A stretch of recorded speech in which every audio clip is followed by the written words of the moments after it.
Hello, second same. How are you all? Okay, in the last class we have completed Act 3. So today I'm going to start Act 4. Now we have here 5 scenes. So I'm going to send you the video part by part. Today I'm going to talk about Act 4, Scene 1. Now, what happens in Act 4, Scene 1? So at the very beginning we find the chorus. What the chorus says to us. Let's know it. Now the chorus is saying that when Faustus has enjoyed the pleasure of seeing the most unusual sights, including the courts of kings, he put an end to his journey. So in the last act, we have come to know that Faustus visited many places in the courts of kings, and also we came to know about the Saint Peter's feast, etc., etc. And thus he returned home now after a huge journey. Now, there at home, his friends and close companions, they were very much anxious to meet him. They came and met him because they had missed him during his absence. And they congratulated him affectionately on his safe return. They conversed with him regarding the experience he had during his journey over the land and through the year. So that was a huge journey taken by him. So all his close mates, all his what you can say near and dear ones came to talk with him and to know regarding about his journey. Now they asked him question pertaining to the science of astrology because they were also very much anxious to know from Faustus.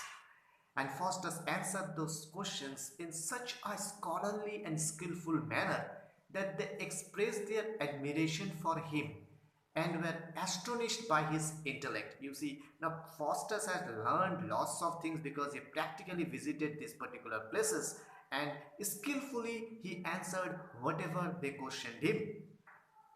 Now, as a consequences of all this, his fame spread to every corner. So each and every corner, people came to know about Faustus. Okay. One of those who heard his name and fame was the emperor. So one of the emperor came to know, and he is Charles V, who now entertained Faustus at his place in the company of his royal courtiers. So Charles V had invited Faustus so that the Faustus can show his magic skill, as the emperor has heard lots of things about Faustus. So the thing is that what Faustus did there to prove his magic skill. So the chorus is not going to say to us, but the chorus is saying to us that you audience or you the reader, you all know it from the stage or from the performance. That is your own eyes is magical performance there. That means he's saying to the audience that you can see with your own eyes what magical performance he performs out there in at the emperor, or you can say Charles V. Now here we find the chorus's performance. Now here starts the scene 1. Now scene 1 is a comic scene. We have two characters out here. One is Robin and the other is Ralph.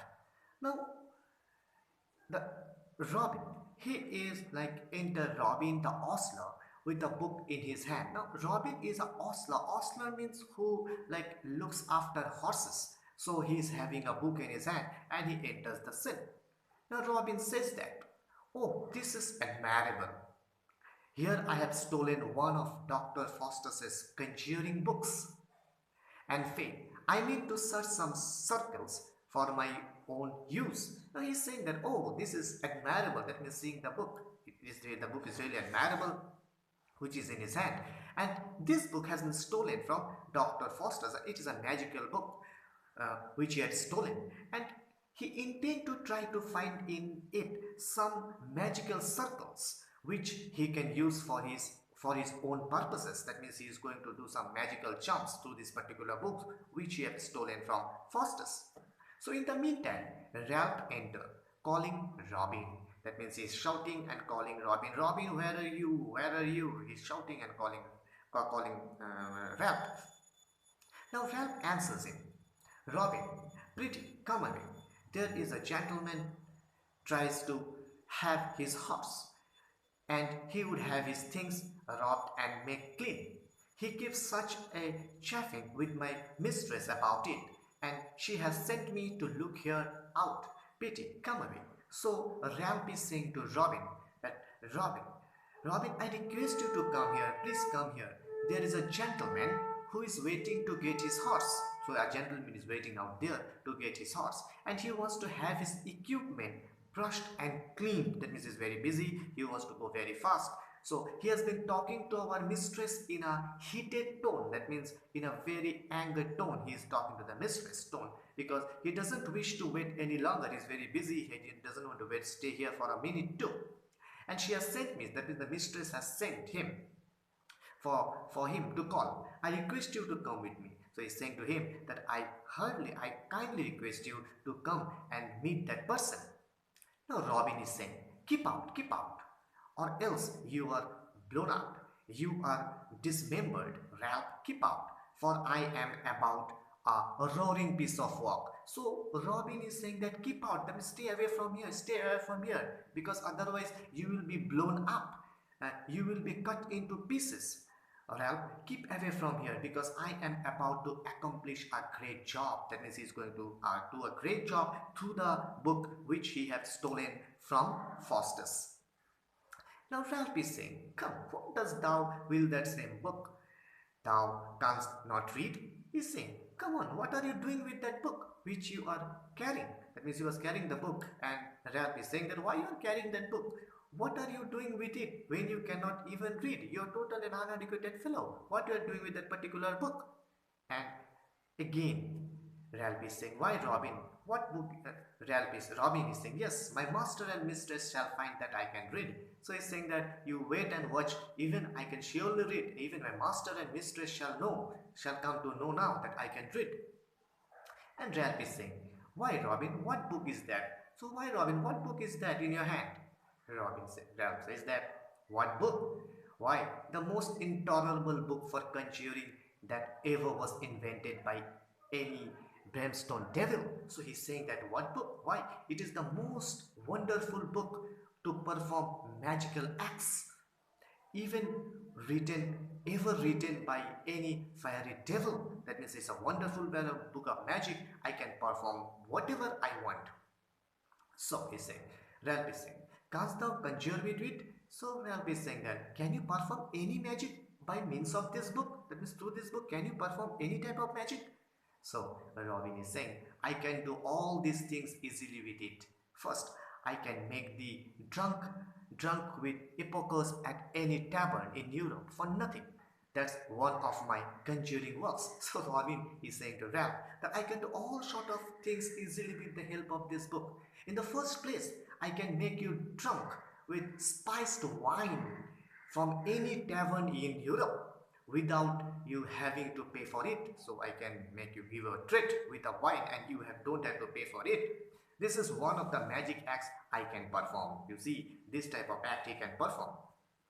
So Ralph is saying, our master person says that's nothing. Ralph is saying that our reverend priest says that it is something trivial and meaningless. He's saying that this type of things are totally meaningless.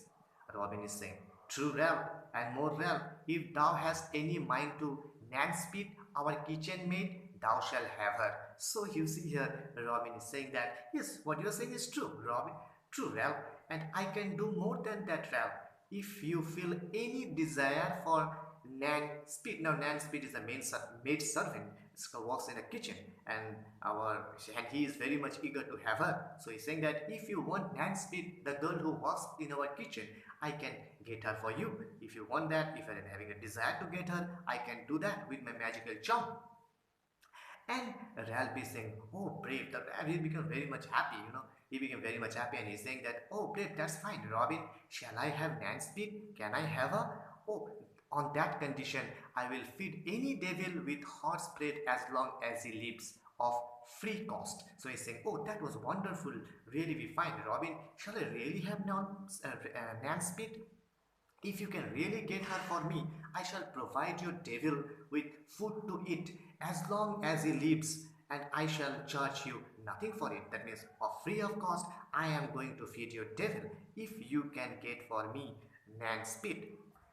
So Robin is saying, okay, no more sweet rap. Let's go and make clean our boots, which lie foul upon our heads, and then do our conjuring in the devil's name. He's saying that Robin is saying that, okay, we'll do it. Do not talk of any more dear rap. Let's not talk about it now. Let us go and polish our boots which have remained dirty with us. That means they're the servants, they got to go because the boots are remaining out there totally unpolished and dirty. So they got to go first and clean that. Then after doing that, afterwards we shall perform magical acts in the name of the devil. So after that we are going to perform acts in the name of the devil. So that was Act 4 Scene 1. So next day I am going to send another video for Act 4 Scene 2. Stay fine, stay happy, stay at home. Thank you.